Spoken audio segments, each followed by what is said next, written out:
Alright, well, I guess since this is a new channel, might as well start on new things. Alright,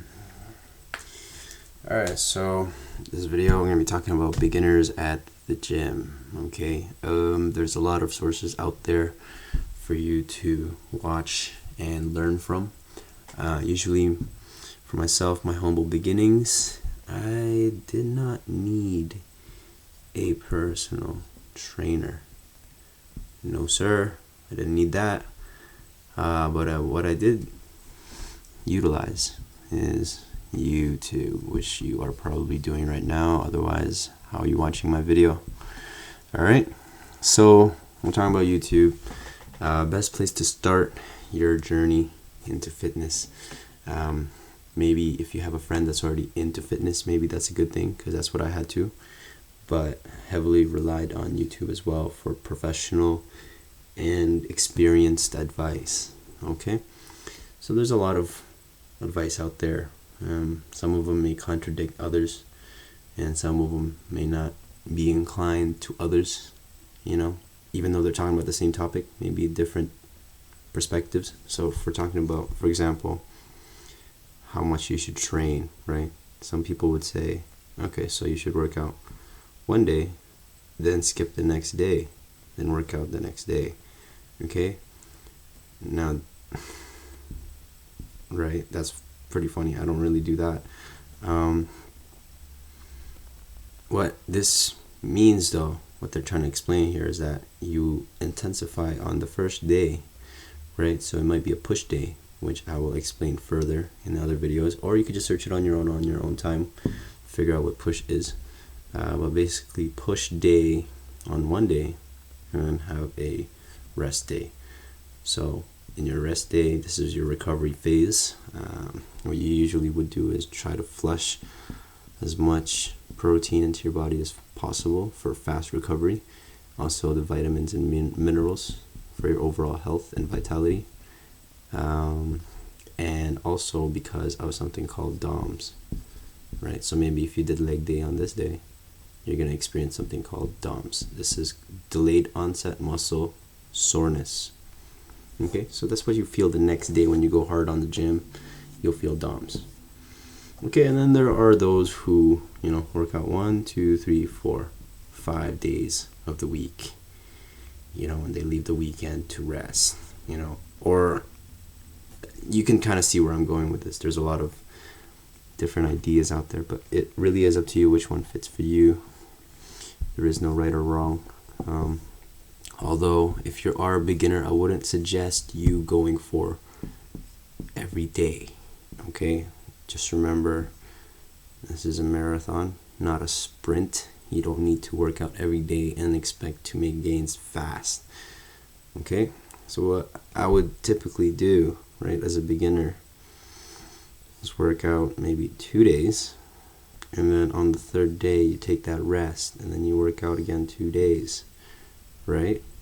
So 2 days and then rest 2 days, that's 5. You rest again, that's 6. Okay, and then you have the odd 1 day, right? Now this might overlap into 3, but that's fine as long as you have the intervals in between of rest, because that's pretty key for someone who's beginning, because a lot of your gains will come in during the early stages. So you're going to notice a lot of massive gains happening during this early period of time. So I would consider this early period of time somewhere around 0 to 6 months is where you start making gains, if you are optimal and practical with your training. If not, obviously it could be prolonged, or if you're really advanced of what you could even shorten this 6 months. But typically it's 6 month average that you'll make a lot of gains. Even in your first month you'll see gains. But taking a break is actually pretty good. It encourages a lot of recovery, and once you become more advanced with your training, possibly going from 6 to your 12th 1 year, right, 1 year mark, you can start moving into working out, break, working out, break. So it just all depends on yourself. For that part of your training, I wouldn't really say that it's a big deal unless you're a beginner. So for that part, you just follow those, right? And overtraining, right? So in terms of overtraining, I was a big fan of that. Actually, I've seen a lot of gains with overtraining. Pushing yourself definitely is really good. People usually go with the typical 8 reps for 3 sets, right? Or 3x8, whatever you want to call it, 8x3. So once you have that, you are typically good in terms of your workout, right? But see, the reason why I wrote M here is what Muhammad Ali was referring to is you basically, count reps when it hurts. Those aren't his exact words, but it's basically the same idea of what he said. So basically, this definitely tests your mental capacity. There's also been a study on this with Marines, Navies, how they push themselves. I think it's about 60% of your brain will tell you to push it to your limits, but you need to tap into 40%, the other 40% to really push yourself. So this is where the Navy SEALs actually push themselves to go further than normal, which actually is a good kind of discipline to have in terms of bodybuilding or powerlifting, because you can increase your mental capacity and increase your lifts and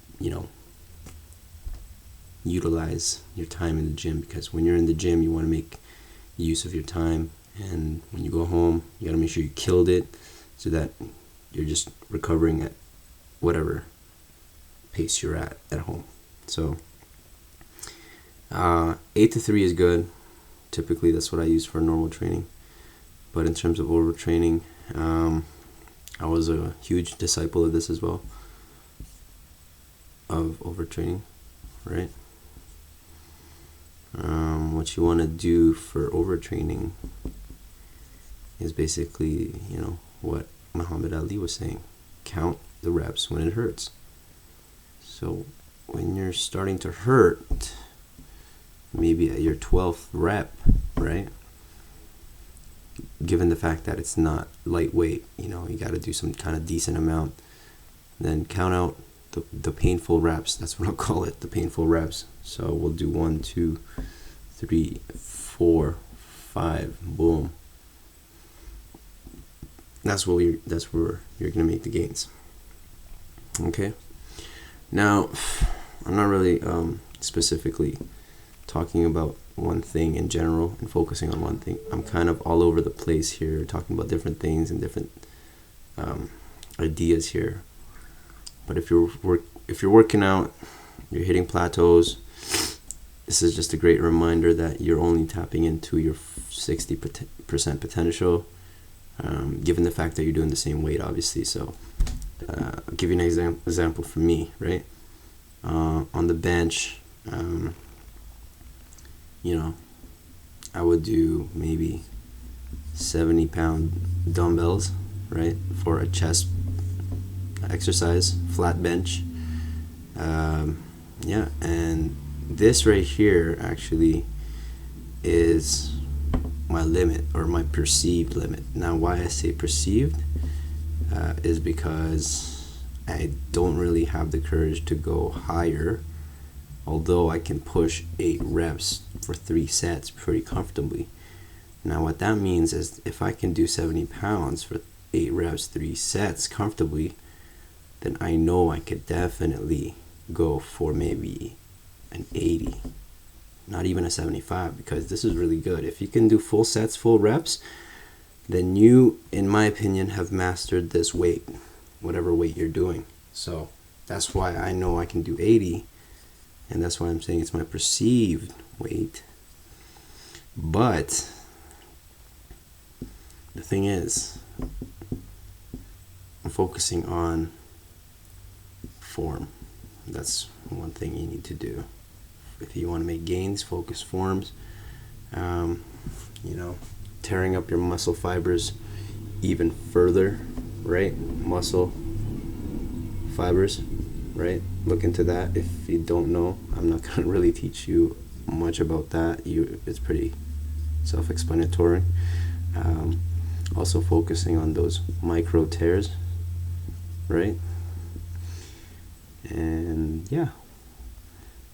So overtraining would be pushing it further than 8x3 with the 70 pounds. So I'll be doing 70 pounds, but maybe 15 reps, right?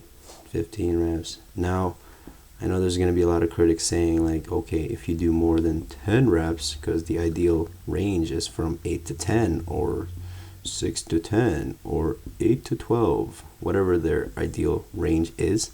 If you do anything more, then they say to up your weight by 5 to 10 pounds, depending on the exercise, obviously. Or if you're doing less than these, so if you're doing less than 8, 6, then they're saying to lower down your weight by maybe 5 to 10 pounds, right? So you can kind of see how complicated this can get, but as you work out more frequently, this will be second nature to you, and you'll kind of know the lingos and what I'm talking about, as opposed to someone who already knows what they're doing. Watching this video, you probably know what I'm talking about. This is very textbook, and you can criticize me for what I know, but this is what I know, and it works for me. It's what I've learned throughout the years, and now I'm sharing it to you. So I don't know, like the video, subscribe, and let me know what you guys want me to do next. So yeah, I'll see you later.